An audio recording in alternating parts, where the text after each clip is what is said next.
Seja muito bem-vindo ao momento Conecte-se com o Senhor, o nosso devocional diário de leitura da palavra e de meditação sobre o reino de Deus.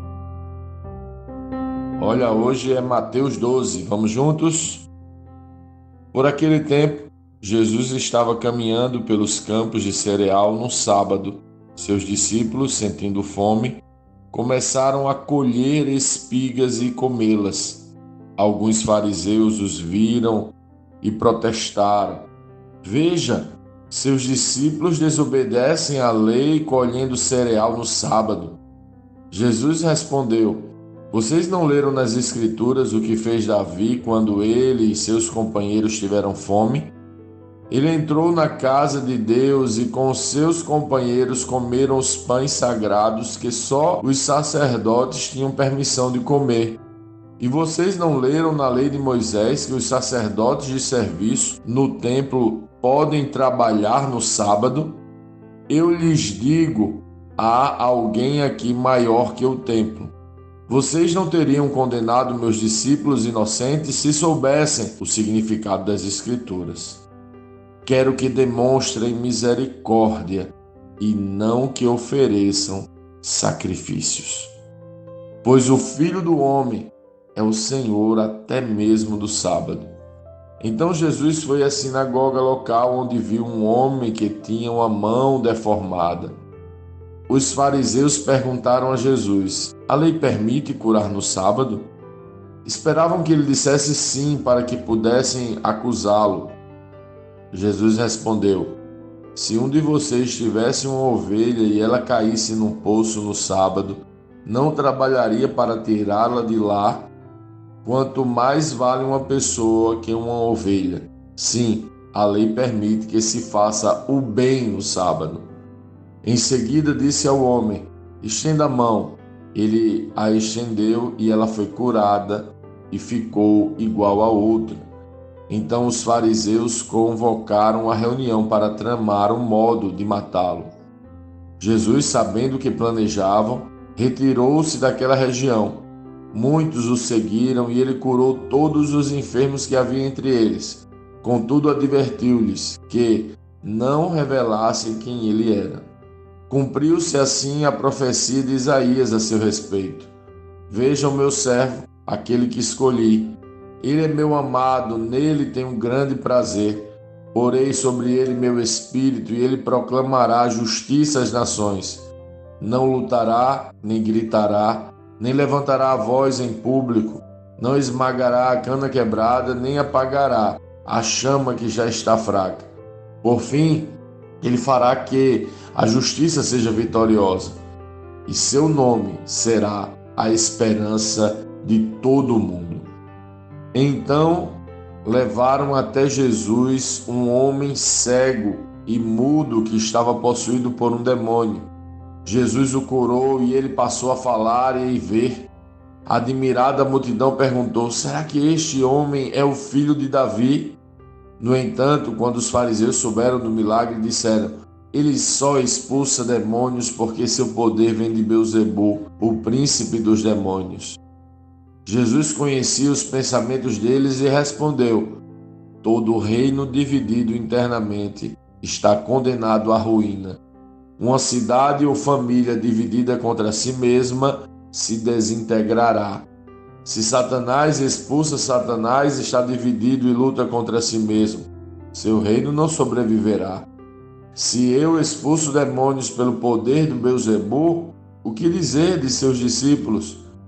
Eles também expulsam demônios, de modo que condenarão vocês pelo que acabaram de dizer.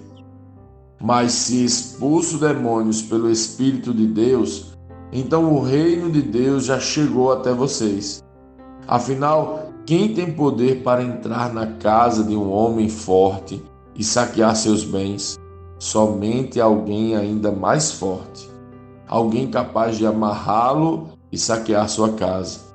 Quem não está comigo opõe-se a mim, quem não trabalha comigo, na verdade, trabalha contra mim.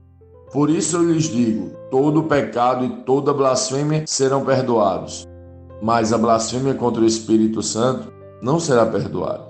Quem falar contra o Filho do Homem será perdoado, mas quem falar contra o Espírito Santo não será perdoado, nem neste mundo, nem no mundo por vir. Uma árvore é identificada por seus frutos. Se a árvore é boa, os frutos serão bons. Se a árvore é ruim, os frutos serão ruins. Raça de víboras! Como poderiam homens maus como vocês dizer o que é bom e correto? Pois a boca fala do que o coração está cheio. A pessoa boa tira coisas boas do tesouro de um coração bom, e a pessoa má tira coisas más do tesouro de um coração mau. Eu lhes digo, no dia do juízo, vocês prestarão contas de toda palavra inútil que falaram. Por suas palavras vocês serão absolvidos e por elas serão condenados. Alguns dos mestres da lei e fariseus vieram a Jesus e disseram: Mestre, queremos que nos mostre um sinal de sua autoridade. Jesus, porém, respondeu: Vocês pedem um sinal porque são uma geração perversa e adúltera. Mas o único sinal que lhes darei será o do profeta Jonas. Pois assim como Jonas passou 3 dias e 3 noites no ventre do grande peixe, o Filho do Homem ficará 3 dias e 3 noites no coração da terra. No dia do juízo, os habitantes de Nínive se levantarão contra esta geração e a condenarão, pois eles se arrependeram de seus pecados, quando ouviram a mensagem anunciada por Jonas, e vocês têm à sua frente alguém maior que Jonas. A rainha de Sabá também se levantará contra esta geração no dia do juízo e a condenará, pois veio de uma terra distante para ouvir a sabedoria de Salomão, e vocês têm à sua frente alguém maior que Salomão. Quando um espírito impuro deixa uma pessoa, anda por lugares secos à procura de descanso, mas não o encontra. Então diz: Voltarei à casa da qual saí. Ele volta para sua antiga casa e a encontra vazia, varrida e arrumada. Então o espírito busca outros 7 espíritos, piores que ele, e todos entram na pessoa e passam a morar nela, e a pessoa fica pior que antes. Assim acontecerá com esta geração perversa. Enquanto Jesus falava à multidão, sua mãe e seus irmãos estavam do lado de fora, pedindo para falar com ele. Alguém disse a Jesus: Sua mãe e seus irmãos estão lá fora e querem falar com o Senhor. Jesus respondeu: Quem é minha mãe? Quem são meus irmãos? Então apontou para seus discípulos e disse: Vejam, estes são minha mãe e meus irmãos. Quem faz a vontade de meu Pai no céu é meu irmão, minha irmã e minha mãe.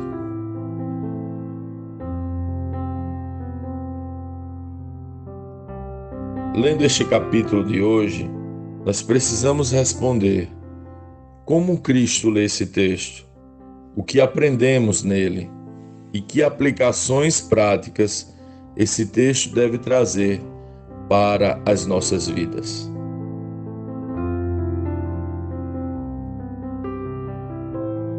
Um capítulo cheio de preciosos ensinamentos. Me parece que Jesus está aproveitando todas as ocasiões para explicar alguns princípios do reino. O primeiro que observo aqui é a misericórdia.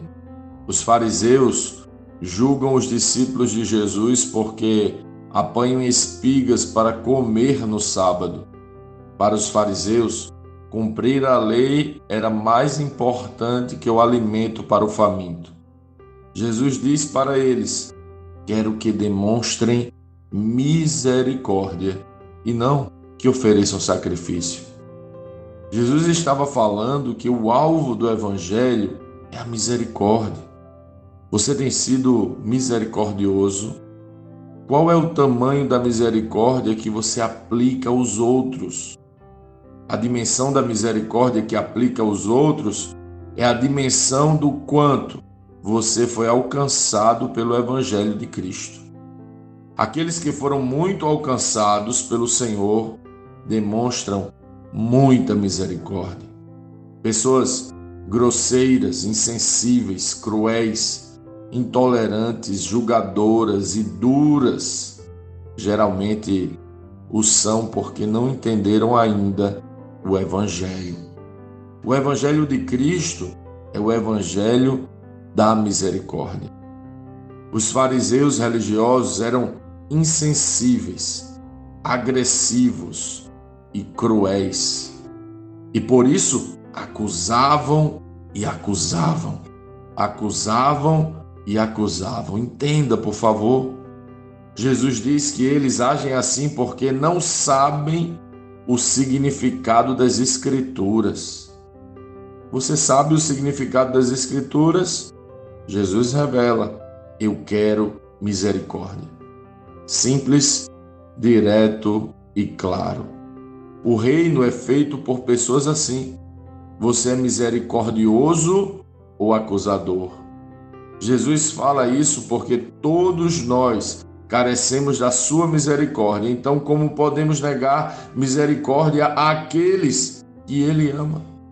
Jesus vai seguindo e diz algo interessante que nos serve demais. Ele ensina outro princípio: um reino dividido não subsiste.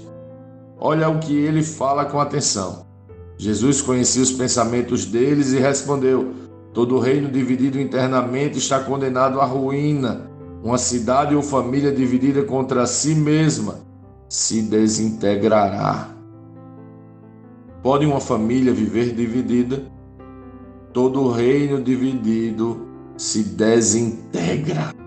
É forte. Por isso, se vivermos divididos por nossos julgamentos, também seremos desintegrados. Para não nos dividirmos, o que precisamos manifestar uns aos outros? Misericórdia. Quando o outro falha, erra, ofende, tropeça, machuca, misericórdia. Pessoas alcançadas pela misericórdia são cheias de misericórdia. É necessário tomar uma decisão. Mateus narra um texto que fala de Jesus dizendo: em seu nome será a esperança de todo o mundo. Quando entendo que sou necessitado da misericórdia de um Salvador, que Ele é minha esperança e não meus atos de justiça e não minha religião, percebo que da mesma forma que fui alcançado pela misericórdia, também devo apresentar misericórdia. O final do capítulo começa com outro chocante ensinamento. Jesus estava pregando e sua mãe e irmãos o procuram. Alguém avisa: sua mãe e seus irmãos estão aí na frente querendo falar com você, mestre. Jesus aproveita para nos ensinar algo precioso. Jesus responde: quem é minha mãe? Quem são meus irmãos? Então apontou para seus discípulos e disse: vejam, estes são minha mãe e meus irmãos. Opa! Jesus está falando de quem realmente faz parte de sua família. Ele diz: quem faz a vontade de meu Pai no céu é meu irmão, minha irmã e minha mãe. Quem faz a vontade do Pai faz parte da família de Jesus. Simples, direto e claro. Mas deixa eu te falar, diante de todo este contexto que estamos aprendendo, qual é a vontade do Pai? Os religiosos vão enumerar várias obrigações, os fariseus vão falar várias leis, os juízes vão estabelecer vários critérios difíceis. Os filhos já entenderam. Qual é a vontade do Pai? Misericórdia, misericórdia, misericórdia. Você faz parte da família do Pai? Então manifeste hoje a sua infinita misericórdia.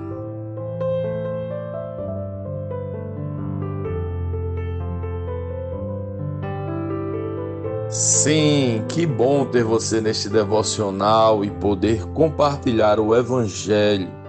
Mas, como sempre dizemos, o texto de hoje, o texto de cada dia, tem muito mais para oferecer, muito mesmo. Nosso objetivo aqui é te influenciar a parar um pouco e ler o texto bíblico, pois acreditamos que 5 minutos de vida na palavra podem transformar completamente uma vida. Que Deus te abençoe. Leia, medite, comente, pergunte e adore o Senhor no seu lugar secreto. Conecte-se com o Senhor.